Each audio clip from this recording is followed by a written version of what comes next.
तुम्हारे यहाँ कमरे में तुम बैठे हो और रसोई में कोई खटर पटर करे तो ये कैसे पता चलता? आंख से नहीं देखा है, लेकिन पता चल गया कि कुछ हो रहा है। किसने बताया? कान ने बताया। इसको कहते हैं अचक्षु दर्शन। भगवान महावीर ने क्या कहा इसे? अचक्षु दर्शन, है ना। अब यहां मान लो हवा चल रही है, तो हवा आंखों से दिखती है क्या? नहीं दिखती है। हवा ठंडी है या गर्म, आंखों से दिखती है क्या? नहीं दिखती। कौन बताता है? हाँ, आपके शब्दों में चमड़ी बताती है। भगवान महावीर के शब्दों में स्पर्शन इंद्री। कौन सी इंद्री? स्पर्शन इंद्री ने हवा का स्पर्श करके बता दिया कि ये ठंडी है या गर्म है। हवा चल रही, हवा आंखों से देखने की चीज नहीं है, लेकिन कौन बताता है? तो स्पर्शन इंद्री बताती है। इसको भगवान महावीर कहते हैं अचक्षु दर्शन। क्या कहते हैं? अचक्षु दर्शन। आंखों से जो होता है वो चक्षु दर्शन और इंद्रियों से होता है वो अचक्षु दर्शन। लेकिन जब हमारी आत्मा के कर्म भागते हैं और दर्शनावर्णी कर्म का नाश होता है, तो दर्शनावर्णी के नाश होने के बाद फिर इंद्रियों से ज्ञान नहीं होता है, सीधे आत्मा से दिखता है। मेरी बात समझ में आई कि नहीं आई? फिर इंद्रियों की जरूरत नहीं, फिर आंख की जरूरत नहीं। आंख तो बंद है और सारी दुनिया आत्मा में झलक रही है। इसको कहा अनंत दर्शन। अभी हमारा दर्शन बहुत सूक्ष्म है, बहुत सूक्ष्म है। एक रिद्धि होती है, दूर दर्शन रिद्धि। आप पढ़ते ना, दूर स्पर्श श्रवण रिद्धि, दूरा स्वादन घ्राण विलोकन। ये रिद्धियों के नाम आप पूजा के में जो परमर्षि स्वस्ति मंगलम होता है उसमें पढ़ते हैं आप। हाँ, सब ऋषियों के रिद्धियों में। तो वो रिद्धि कौन सी है? यानी कि अभी हमारे कर्म ज्यादा हैं तो हम बड़े करीब जाकर ही जान पाते हैं कि वो चीज है। लेकिन जब कर्म और भागते हैं, तपस्या से कर्म हटते हैं, तो पहले रिद्धियां प्राप्त होती है। दूर स्पर्श रिद्धि, दूर कहीं हवा चल रही है, स्पर्श यहां हो गया। दूरदर्शन रिद्धि, यहां बैठे बैठे सूरज में विराजमान जिन बिंब के दर्शन कर लेते हैं। ये सूर्य दर्शन की परंपरा कब से चली है? ये जो भरत चक्रवर्ती थे उनको बहुत दूर का दिखता था। कितने दूर का? उनके 84 खंड का महल। किनका? भरत चक्रवर्ती का। उनकी हाइट कितनी थी? 500 धनुष की। 4 हाथ का एक धनुष और हाइट कितनी? 500 धनुष। जब 500 धनुष की हाइट है तो उनका जो एक मंजिल का महल था वो कितना ऊंचा होगा? अब जितना ऊंचा महल था उसके 84 खंड बनाओ। 84 मंजिल की बिल्डिंग, 84 मंजिल का जो महल, उसकी छत, और उस पे 500 धनुष के भरत चक्रवर्ती खड़े हैं। और वहां खड़े होकर उनकी आंखों में वो तेज था, वो शक्ति थी कि वो अपनी आंखों से सूर्य में विराजमान जिनबिंब के दर्शन कर लेते थे। तो इस कारण से उन्होंने जब वो दर्शन किए तो उनके दर्शन से सूर्य दर्शन की परंपरा चल पड़ी। आज भी हमारे जैन साधु जब रास्ते में विहार करते हैं और जब कोई मंदिर नहीं होता है तो कैसे निकलते हैं आहार के लिए? कि सूर्य में जो जिनबिंब विराजमान है उनको मेरा नमस्कार है, और उनको मान करके साक्षी और आहार के लिए वो निकल जाते हैं। तो इस तरह से आंख की दूरदर्शन रिद्धि, दूर घ्राण रिद्धि, दूरा स्वादन रिद्धि। कौन सी रिद्धि? दूरा स्वादन, दूर का स्वाद लेने की रिद्धि। खाया नहीं है, मुंह में अभी रसगुल्ला आया नहीं है, मगर स्वाद आ गया। दूरा स्वादन रिद्धि। तो ये रिद्धियां कब प्राप्त हुई? जब कर्म हटे तब ये रिद्धियां प्राप्त हुई। अब और कर्म हटे तो फिर नाक कान की जरूरत ही नहीं है। अनंत दर्शन। कितना दर्शन? अनंत दर्शन एक बार में हो जाता है। अभी तो हमारे पास में दर्शन का एक हिस्सा भी नहीं है। आंखों में चश्मा भी लगाना पड़ता है। लगाना पड़ता, नहीं लगाना पड़ता? आंखें कमजोर हो जाती है, चश्मा लगा के पढ़ना पड़ता है, चश्मा लगा के देखना पड़ता है। और आंखों में कई तरह की 100 तरह की बीमारियां हो जाती हैं तो ऑपरेशन भी करवाना पड़ता है। कई बार बीमारी ऐसी हो जाती है कि दिखना भी बंद हो जाता है। ये बीमारियां चक्षु में बीमारियां होती क्यों है? कौन से कर्म के उदय में होती हैं? आंखों की बीमारी चक्षु दर्शनावरण कर्म के उदय में होती है। कौन से कर्म के उदय में होती है? चक्षु दर्शनावरण कर्म के उदय में होती है।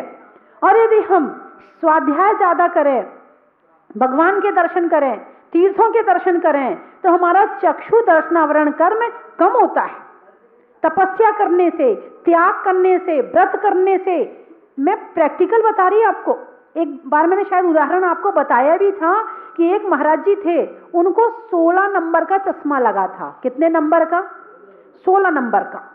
और उनकी बड़ी भावना थी कि वो दीक्षा लें। उनने दीक्षा ली और दीक्षा लेने के बाद में कुछ दिनों के बाद जब उनकी तपस्या अच्छी चल रही थी, एक दिन वो कुछ पढ़ रहे थे तो पढ़ते पढ़ते वो दिखना उन्हें बंद हो गया। जो पढ़ रहे हैं वो अक्षर दिखने बंद हो गए। उन्होंने कहा बात क्या है, ऐसा क्यों हुआ? तो उन्होंने चश्मा उतारा और चश्मा उतार के देखा, उन्हें सब स्पष्ट नजर आ रहा है, सब क्लियर नजर आ रहा है। ये क्या है? ये तपस्या का फल है। उससे चक्षु दर्शनावरण कम हुआ और चक्षु दर्शनावरण कम होते ही जो आंखों की रोशनी थी वो वापस आ गई। 10 भक्ति में एक शांति भक्ति है। आप लोगों ने पता नहीं पढ़ी कि नहीं पढ़ी। सिद्ध भक्ति, चैत्य भक्ति, श्रुत भक्ति, चारित्र भक्ति, योग भक्ति, आचार्य भक्ति, शांति भक्ति, पंचमहागुरु भक्ति, निर्वाण भक्ति, नंदीश्वर भक्ति, ये 10 भक्तियां हैं जो पूज्यपाद आचार्य जी के द्वारा लिखी हुई हैं। तो जो शांति भक्ति है उसमें दृष्टिम प्रसन्नाम कुरु एक शब्द आता है। दृष्टिम प्रसन्नाम कुरु, हे प्रभु आपकी दृष्टि मुझ पर प्रसन्न हो और वो दृष्टि प्रसन्नता बढ़ती रहे, ऐसी उसमें एक लाइन आती है। तो एक मुझे ये याद नहीं आ रहा कि कौन से आचार्य थे, उन आचार्य की आंखों की रोशनी चली गई और जब आंखों की रोशनी गई तो उस भक्ति का 24 घंटे वहां पर उन्होंने पाठ किया, दृष्टिम प्रसन्नाम कुरु, दृष्टिम प्रसन्नाम कुरु। उन आचार्य की रोशनी वापस आ गई।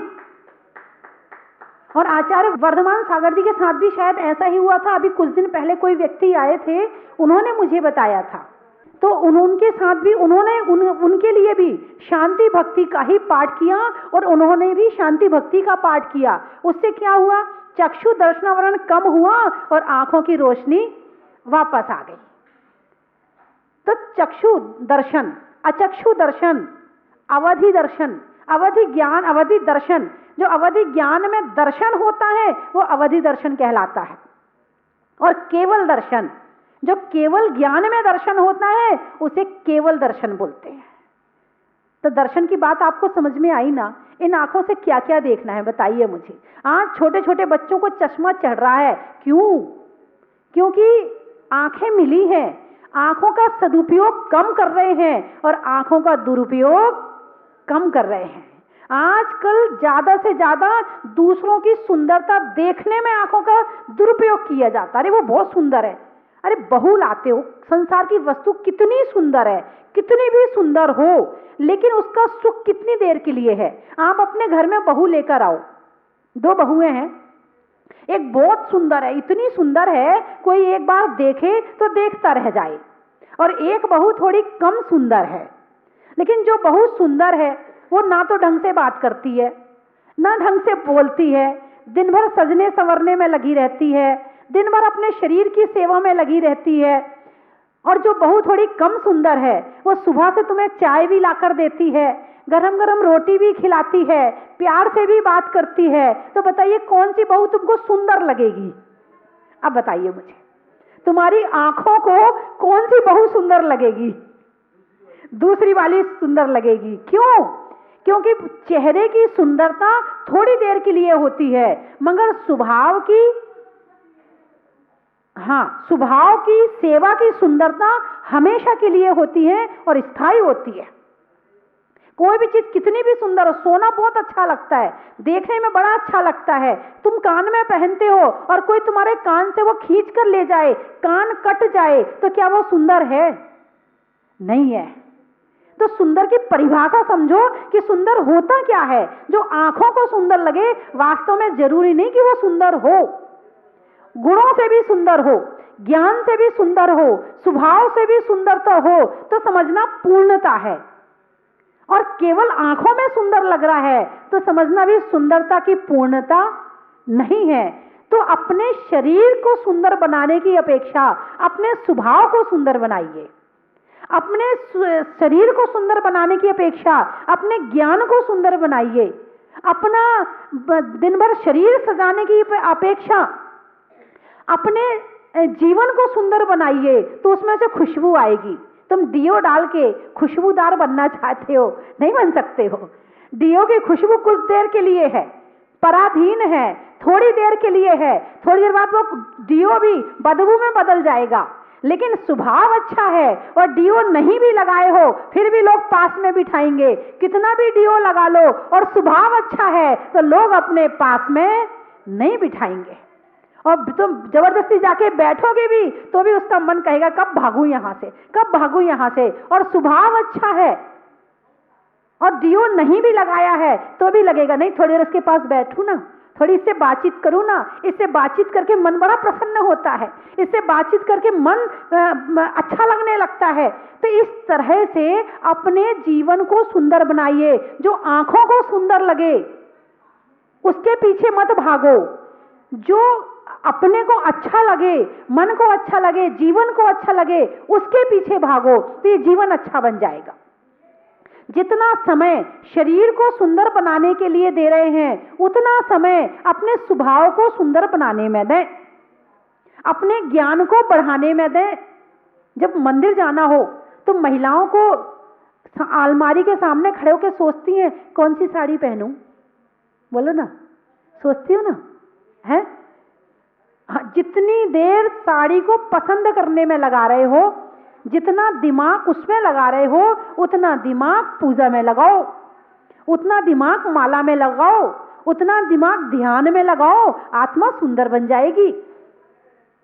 बंधुओं, अभी तक इस शरीर को सजाने संवारने का बहुत काम कर लिया, मगर आत्मा को सजाने का काम हमने आज तक नहीं किया है। इन आंखों का सदुपयोग है प्रभु के दर्शन करो, इन आंखों का सदुपयोग है गुरुओं के दर्शन करो, इन आंखों का सदुपयोग है शास्त्रों का स्वाध्याय करो, इन आंखों का सदुपयोग है कि सबके अच्छे अच्छे गुणों को देखो, बुराई मत देखो। इन आंखों का सदुपयोग है। और इससे उल्टा जितना है, बोलो ना, मैंने नहीं बोला, क्या है उसका दुरुपयोग है। ये आंखें मिली हैं, हम कहते हैं इन आंखों से यदि हम अच्छी चीजें नहीं देख पाए, अच्छे काम नहीं कर पाए, अच्छे गुणों को नहीं देख पाए, तो आंखें मिलना और नहीं मिलना बराबर है। इससे अच्छा तो आंखें नहीं होती, वो ज्यादा अच्छा था। रविंद्र जैन को जानते हो? चला गया इस दुनिया से, जानते हो ना? देखा, किसी ने देखा भी होगा, किसी ने नहीं भी देखा होगा, लेकिन नाम से और गुणों से सब परिचित हैं उसके। उसकी आंखें नहीं थी, उसकी आंखें नहीं थी, वो इन आंखों से सारी दुनिया नहीं देख पाता था, लेकिन उसने अपने जीवन में ऐसा काम किया कि सारी दुनिया उसको देखती है। बताइए क्या श्रेष्ठ है? अच्छा बनना श्रेष्ठ है या केवल अच्छा दिखना श्रेष्ठ है? धर्म स्नेही बंधुओं, अनंत दर्शन पर चर्चा चल रही थी। चक्षु दर्शन, अचक्षु दर्शन, अवधि दर्शन और केवल दर्शन। चक्षु यानी आंखों से दिखना, अचक्षु दर्शन आंखों के अलावा अन्य इंद्रियों से जानना, आंखों के अलावा अन्य इंद्रियों से जानना, क्योंकि आंखों का विषय उतना ही है जितना दिखता है, जितना दिख सकता है वो आंखों का विषय है। जो नहीं दिख सकता है वो अन्य इंद्रिय का विषय है। हवा चल रही है, दिखती नहीं है मगर है। आवाज आपके कान में सुनाई दे रही है, दिखती नहीं है मगर है। खुशबू और बदबू आती है, नाक को आ रही है, दिखती नहीं आंखों से मगर है। ठंडा, कोई भी चीज ठंडी है या गर्म, आप दूर से देख के पता नहीं लगा सकते, आंख पता नहीं लगा सकती है कि वो ठंडा है या गर्म है। कई बार होता है कि दो महिलाएं रसोई में काम कर रही हैं, एक ने उतार के अभी अभी भगोनी या कोई भी सामान वहां रखा, दूसरी को पता नहीं है कि वो गर्म है, उसने जाके पकड़ लिया, क्योंकि कढ़ाई आंखों से तो दिख रही है मगर गर्म है ये आंखों से दिखाई नहीं पड़ रही है। तो इसीलिए जो चीज दिखती नहीं है वो चीज अन्य इंद्रियां जानती हैं, तो उसको कहते हैं अचक्षु दर्शन। क्या कहा है उसे? अचक्षु दर्शन। भगवान महावीर के दर्शन की सूक्ष्मता देखिए, उन्होंने कितनी बारीकी से इन सब चीजों का वर्णन किया है, और बारीकी से वर्णन करके पुद्गल का इसी में ही बता दिया है। चेतन का गुण है अनंत दर्शन, चेतन का गुण है अनंत दर्शन, उसको दो भेद में बता दिया है कि चक्षु दर्शन और अचक्षु दर्शन। तीसरा और बताया, अवधि दर्शन। तो अचक्षु दर्शन में पुद्गल के अन्य चीजें भी आ जाती हैं। आपने जीव के गुण होते हैं ऐसा तो सुना होगा, लेकिन जो शास्त्र नहीं पढ़ते हैं, पुद्गल में भी गुण होते हैं ऐसा अभी तक सुना नहीं होगा। पुद्गल में भी गुण होते हैं, और पुद्गल के 20 गुण हैं। वैसे मूल में 4 हैं और भेद करें तो 20 हैं। स्पर्श, रस, गंध और वर्ण। स्पर्श, 8 प्रकार का स्पर्श। स्पर्शन इंद्रिय क्या करती है? 8 प्रकार के स्पर्श को जानती है। ठंडा, गरम, कड़ा, नरम, हल्का, भारी, रूखा, चिकना।